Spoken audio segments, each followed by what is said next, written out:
Halo semuanya, selamat datang di channel ST Media dengan gua Erwin yang seperti biasa hari Minggu kita ada episode Talk Aja. Dan buat yang belum tahu episode Talk Aja memang isinya cuma ngobrol-ngobrol aja ya. Minim minim konten visualnya. Jadi kalian cuma ngeliatin gua ngobrol dengan mungkin bintang tamu atau yang seperti biasa kalau nggak ada bintang tamu gue ditemani oleh Kapitro. Tapi kita tidak banyak pembahasan juga kali ini ya. Jadi mungkin tidak banyak diskusi antara gue dan Ska, lebih ke pemberian informasi aja karena memang ada beberapa hal yang menarik yang mungkin gue berusaha untuk menyampaikannya agak cepat karena kita lagi ada deadline waktu juga sebenarnya sekarang ya.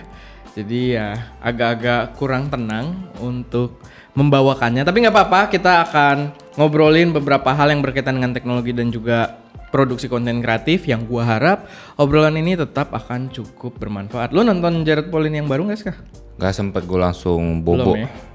Iya, jadi ada dua info menarik yang gua dapat dari videonya Jared Polin. Pertama adalah kamera baru Zeiss ZX1. Jadi gini, nih gua kasih lihat lu dulu aja Ska. Nih ZX1. Itu ukurannya sama kayak ini ya, dia apa sih apa sih yang gede kecil lah tuh, pokoknya. Iya. Ini kamera full frame soalnya. Gede. Mana sih gue nggak lihat gambarnya, lagi ngeliatin apa ya, pokoknya ini ZX1. Cuman yang menarik kamera ini sebenarnya gue tertarik banget sama kamera ini tapi dulu karena somehow announcement-nya udah lama banget dan sepertinya kamera ini baru terdengar lagi, kayaknya dia baru launching, baru dijual secara resmi. Karena gue denger kamera ini mungkin udah sekitar 2 tahun yang lalu. Lama banget Yun. Dengan fungsi yang benar-benar sama. Jadi ini adalah Android powered camera. Dia punya sistem operasi Android. Basis Android ya. Dengan fungsi-fungsi yang, jadi dia konsepnya tuh kalau nggak salah shoot, edit, share. Kalau nggak salah ya, saya ingat gue. Jadi benar-benar ambil, ngedit di situ, edit, share di situ. Karena memang dia punya built-in Lightroom di dalam situ. Menarik sih. Apakah Lightroom-nya butuh akun kalian juga yang berbayar gitu, dia cuma menyediakan, atau memang dengan beli kamera ini udah dapat Lightroom-nya? Gue juga nggak tahu. Tapi kalau udah dapat juga harusnya ya make sense karena harga kamera ini ada di $6,000. Tahu kalau dirupiahkan mungkin sekitar 80-90 juta. Harusnya dapat ya. Mungkin kalau masuk Indonesia harganya jauh di atas itu lagi. Mungkin sekitar 100-an, apalagi ini brand Zeiss gitu kan, brand yang cukup besar dan bukan cukup besar, cukup premium, brand mewah dan kuantitinya tidak akan banyak gitu di Indonesia. Dan ini adalah kamera Zeiss ZX1. Ini menarik banget sih dulu 2 tahun lalu. Sekarang sih kayak agak terlambat gitu hype-nya. Dan nggak tahu kalau si Jared sih ngina-ngina banget ya, kayak maksud disindir mulu. Cuma kalau gue sih jujur aja cukup tertarik karena ya itu pakai sistem operasi Android, menarik. Lalu dia tadi ada tulisan dia punya built-in SSD 512 GB. Gue nggak ngerti sih itu gimana ceritanya, bener atau enggak. Oke. Terus selanjutnya setelah si ZX1 ini kita akan membahas tentang rumor.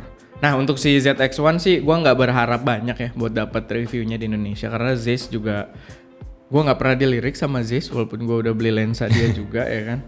Dan akses ke Zeiss di Indonesia kayaknya agak sulit sih. Bentar, kalau waktu lo beli A64 ya dapat A64 itu lo lensa Zeiss-nya itu bukan udah Zeiss bawaan ya, bawaan Sony ya. Beda lagi itu nih ya. Zeiss Sony, ya lensa Sony Zeiss gitu loh. Sony Zeiss bukan dari lensanya Zeiss-nya. Oke. Iya, jadi ya kolaborasi aja gitu kan. Ya itu mah urusannya Sony. Tapi ya gue tidak berharap banyak lah Zeiss ini untuk dapat. Tapi kalau dapat sih gue akan sangat excited ya. Kita cobain tuh dia pakai Android, bisa langsung edit, bisa langsung nge-share gitu. Atau mungkin dia bisa live stream Instagram kan. Dengan kualitas full frame-nya itu, who knows. Mantap gitu. ya. Tapi karena tidak di highlight, mungkin tidak bisa.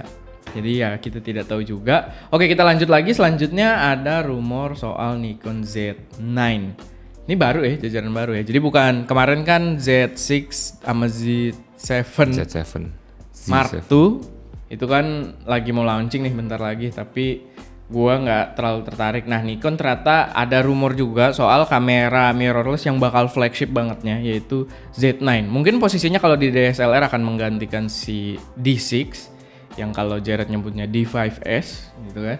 Tapi ya ini cukup apa ya, cukup menarik aja gitu, cukup menarik karena leaks yang diberikan di situ dia katanya 46 megapiksel sensor, oke, sensornya besar gitu maksudnya secara resolusi, lalu 20 frame per second. Kalau itu misalkan mechanical shutter, gua akan sangat wow.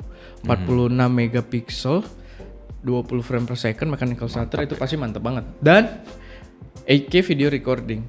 Kita nggak tahu ini. Gue sih nggak apa ya, gue setuju sama Jared yang Jared tuh komennya don't mind about the 8K, just focus on what's matter. Karena memang benar gitu. Nyatanya sekarang kamera yang membawa 8K udah jadi gimmick-gimmick marketing aja gitu loh. Nggak akan terlalu dipakai juga. Ya apalagi di Indonesia, yang 4K aja masih banyak yang nolak gitu loh.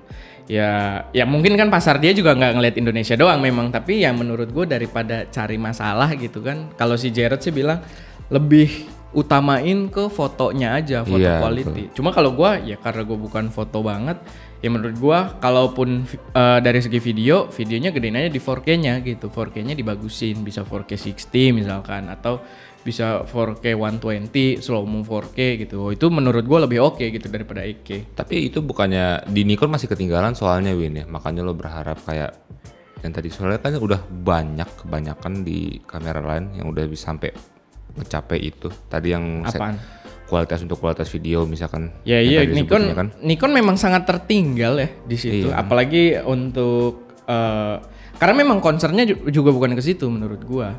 Okay. Karena kalau kita bilang tertinggal, gua bisa bilang Canon juga tertinggal.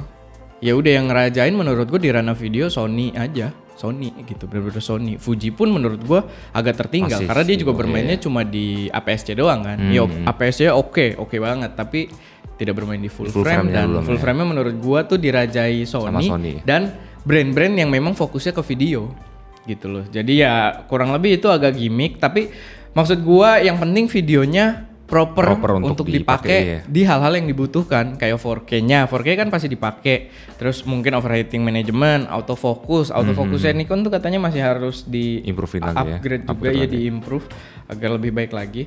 Malah rumornya tuh lucu, kalau di Jared tuh katanya akan membawa autofocus layaknya, jadi bawa nama kamera lain, A9 Mark II dan user interface serta experience pengendalian layaknya R5. Jadi bawa nama kamera lain. Tapi nggak tahu sih. Katanya sih di sini bakal bawa UI baru dan itu menarik menurut gua. Walaupun gue sebenarnya nggak ada masalah dengan UI-nya Nikon ya. Udah oke aja gitu. Udah termasuk yang paling bagus lah setelah Canon. Tapi ya kita nggak tahu nanti dia akan membawa kayak apa. Ya so far sih ini kamera juga memang bukan hal yang hype banget ke gua karena positioningnya bukan untuk video gitu kan. Malah dengan gue denger 8K, menurut sejarah kamera yang membawa 8K tuh kurang ini ya. Jadi gue nggak terlalu excited di situ. Tapi ya kita berharap aja. Lalu selanjutnya, nih terakhir aja lah.